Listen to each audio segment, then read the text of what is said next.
El encuentro entre Alemania Federal y Argelia en el Mundial de España 82 no es solo uno de los resultados más sorpresivos de la historia, sino el inicio de una trama que cambiaría las reglas del fútbol para siempre.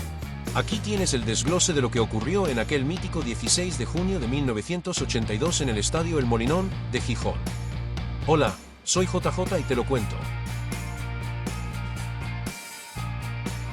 España era una fiesta, pero de las que terminan con dolor de cabeza. El 82 no era un año, era un estado mental. Teníamos a Naranjito en las camisetas y el miedo de los años grises aún en los huesos. Pero en Gijón, el aire venía del Cantábrico, frío y salado, trayendo a unos tipos vestidos de blanco que se creían los dueños del sol. Alemania Federal llegaba como el matón del barrio que estrena zapatos nuevos. Nadie sabía que el zapato le iba a apretar hasta cortarle la circulación.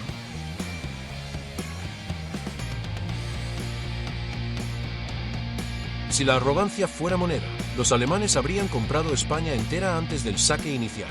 Se paseaban por el hotel como si los argelinos fueran simplemente los camareros que aún no les habían traído la cuenta.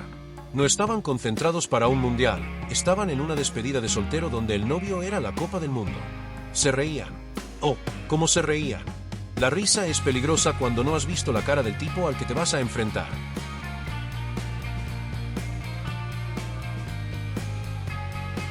Entonces soltó la bomba. Con esa flema de quien se cree eterno, Derval dijo, si no ganamos a Argelia, me tomo el primer tren de vuelta a Múnich. No era una frase, era un escupitajo al destino. Y el destino, que es un tipo con muy mal humor y poca paciencia, tomó nota en su libreta negra. Los periodistas reían. Yo no. Yo miraba el mapa y veía que Argelia estaba lejos, pero sus ganas de gloria estaban ahí mismo, en el vestuario de al lado.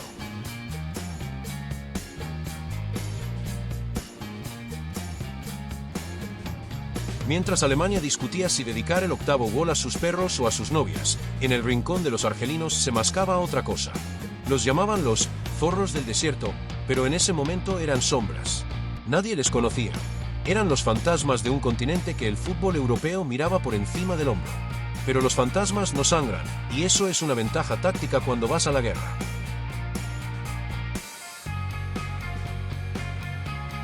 En el túnel se sintió el frío. Los alemanes estiraban sus músculos de acero, ignorando a los tipos bajitos de verde que tenían al lado. Era como si Argelia fuera invisible. Un jugador alemán incluso hizo un gesto de ¿quiénes son estos? El silencio de Argelia era un silencio de tres partes: el silencio de la espera, el silencio del hambre y el silencio de la venganza que se sirve en plato de barro.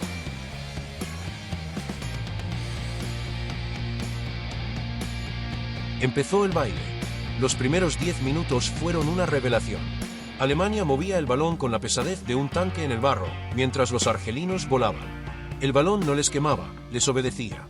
El público de Gijón, que sabe de minas y de lucha, empezó a oler la sangre. Y no era sangre argelina.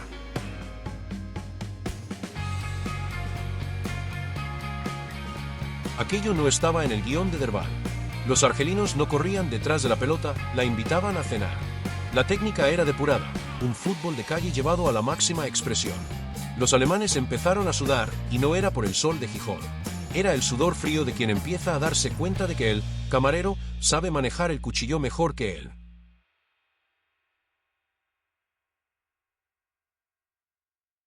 Llegó el descanso. 0-0, en el vestuario alemán el aire pesaba como el plomo. La broma del tren a Múnich ya no tenía tanta gracia. Derval intentaba explicar tácticas, pero ¿cómo explicas que el tipo al que despreciaste te está dando un baile de salón? Argelia, mientras tanto, solo necesitaba aire. Estaban a 45 minutos de cambiar la historia del mundo.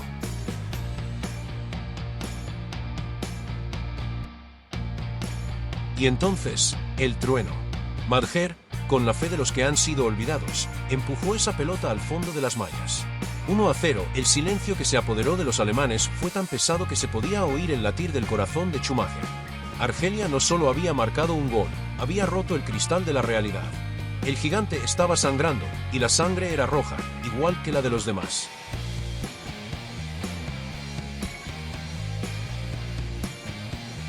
Nadie se lo creía. El marcador del Molinón decía que el mundo estaba al revés. La gente en los bares de toda España dejó de comer pulpo. El país se detuvo. Era el David contra Goliat, pero esta vez David traía una ametralladora de fútbol y Goliat se había olvidado la onda en el hotel.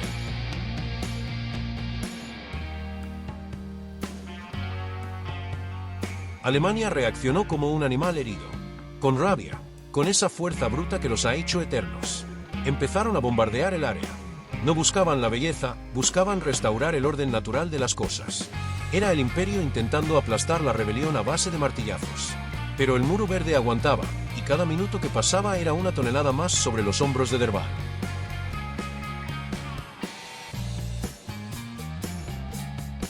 Gol de Rummenigge. El orden parecía restaurado. Los alemanes suspiraron, un suspiro colectivo que casi apaga las brasas de las barbacoas de la playa de San Lorenzo. Ya está, pensaron. Ahora los hundimos. Pero el destino, ese cronista cruel, tenía un as guardado en la manga. Y el as se llamaba Belloumi.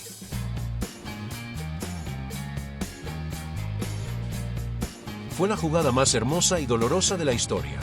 Alemania aún estaba celebrando cuando Argelia les quitó la cartera, el reloj y la dignidad. 9 toques. 9. Como una sinfonía de barrio. La pelota circulaba mientras los alemanes giraban el cuello como ventiladores estropeados. No sabían dónde estaban. No sabían quiénes eran.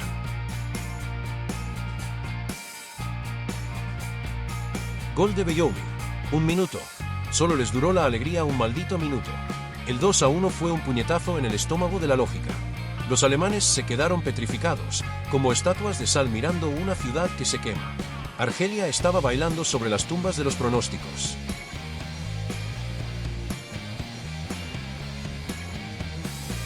Los minutos finales fueron un poema épico. Alemania atacaba con todo, incluso Schumacher quería subir a rematar. Pero Argelia defendía con el corazón de un león y la astucia de un zorro. El público gritaba, olé, olé. España, esa tarde, fue Argelia. Queríamos ver caer al gigante, y el gigante estaba de rodillas, pidiendo la hora.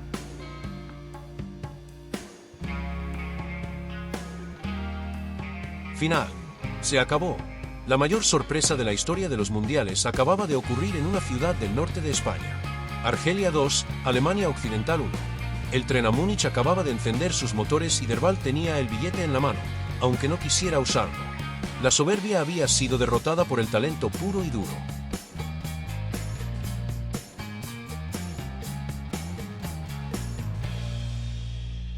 La rueda de prensa fue un funeral. Derval intentó explicar lo inexplicable. Los periodistas le recordaron sus palabras sobre el tren. Fue un momento de humor negro delicioso. El hombre que despreció a un continente entero ahora tenía que pedir perdón por seguir vivo. El fútbol, amigos, es el único lugar donde puedes morir y tener que dar una entrevista después. Argelia hizo su parte. Ganaron a Chile, pero dejaron la puerta abierta. El fútbol de entonces era un lugar oscuro, sin las cámaras de hoy controlándolo todo. Alemania necesitaba ganar a Austria por 1 o 2 goles para que ambos pasaran. Y ahí, el aroma del fútbol se pudrió. Pasamos de la épica de los zorros a la miseria de los despachos.